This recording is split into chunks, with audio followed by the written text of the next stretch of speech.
আসসালামু আলাইকুম, সবাই কেমন আছেন? আশা করি ভালো আছেন। তো আমি ঈশিতা মিম চলে এসেছি আপনাদের মাঝে নতুন একটি ভিডিও নিয়ে। তো আমার চ্যানেলটি খুবই ছোট, তো আপনাদের ভালোবাসা পেলে অবশ্যই আপনাদের মতো চ্যানেলটি বড় হবে। তো যারা যারা দেখছেন আমার ভিডিও অবশ্যই চ্যানেলটি সাবস্ক্রাইব করে দেবেন এবং লাইক করবেন। আমি এখানে পাস্তা রান্না করব, তো পেঁয়াজ, কাঁচামরিচ, টমেটো, গুঁড়া দুধ, সস, 2টি ডিম নিয়ে নিলাম। তো এখানে আমি পাস্তাটা গরম পানিতে সিদ্ধ করতে দিয়ে দিয়েছি।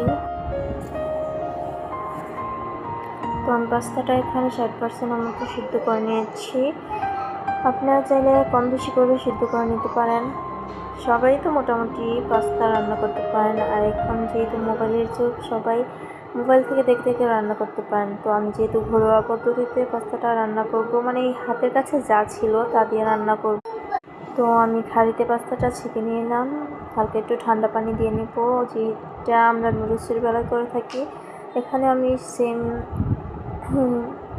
ভাবেই ঠান্ডা পানি দিয়ে ধুয়ে নিচ্ছি পাস্তাটা, যাতে ঝরঝরে থাকে।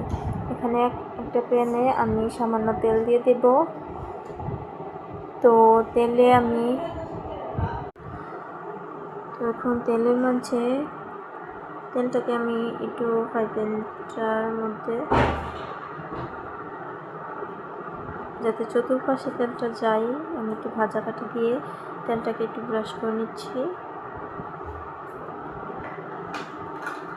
এখন আমি তেলের মধ্যে 2টি ডিম দিয়ে দিলাম। ডিমটাকে আমি চচ্চড়ির মতো করে দেবো আর কি, হালকা ভেঙে দেবো।